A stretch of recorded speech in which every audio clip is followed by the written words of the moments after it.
ito, si Christy Hao. Ngayon, ang myoma niya is 6 na bukol. 6 na bukol, tapos 8 years niyang dala-dala, ang tagal.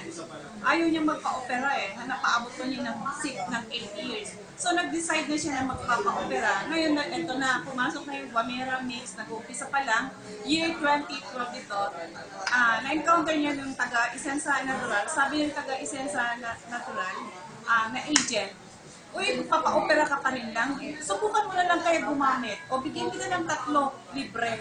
Hindi po niyang libre So ang ginawa niya, ginamit niya religiously 1 bottle a day. Hinati-hati niya morning, then tanghali, and then gabi. Yung ganon. 30 minutes before meal ang pag-inom. So 1 glass of, sundan ng 1 glass of water. Religiously. So tuloy-tuloy na gumamit siya ng ganon hanggang dumating yung paglabas ng sumama sa menstruation to menstruation. Alam niyo, bukol ang description nga niya is plati-plati ito. Malalaki, di ba sa mga babae ang lalaki lumalabas pagkwan? Ang lalaki. So ang feeling niya, hindi siya natakot. Hindi siya natakot dun sa malalaking bukol na yon. Kasi parang ang ganda daw yung pakiramdam, maganda yung pakiramdam niya. Maayos lang, wala naman masakit o basta lumalabas.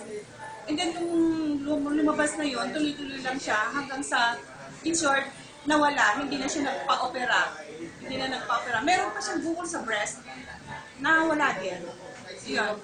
Tuloy-tuloy yung paggamit kasi ang process of healing nito, hindi naman isang bote, magaling ka na. May process yan months yan Hanggang sa naalis na, alam nyo, nag-abroad ito, OFW. Nasa ibang bansa ngayon, di ba pag mag-abroad ka, dadaan ka sa medical exam. So, ibig sabihin, appear siya na nag-OFW. Nasa ibang bansa na ngayon.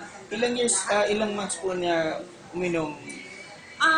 Kumbaga tuloy-tuloy na lang. Nagtuloy-tuloy lang siya. Hindi masabi kung ilang buwan, basta nagtuloy. Mula nung inumpisahan na niya, tuloy-tuloy siyang uminom. Hanggang sa nawala lahat. Hanggang nag-stop na ngayon kasi nasa ibang bansa na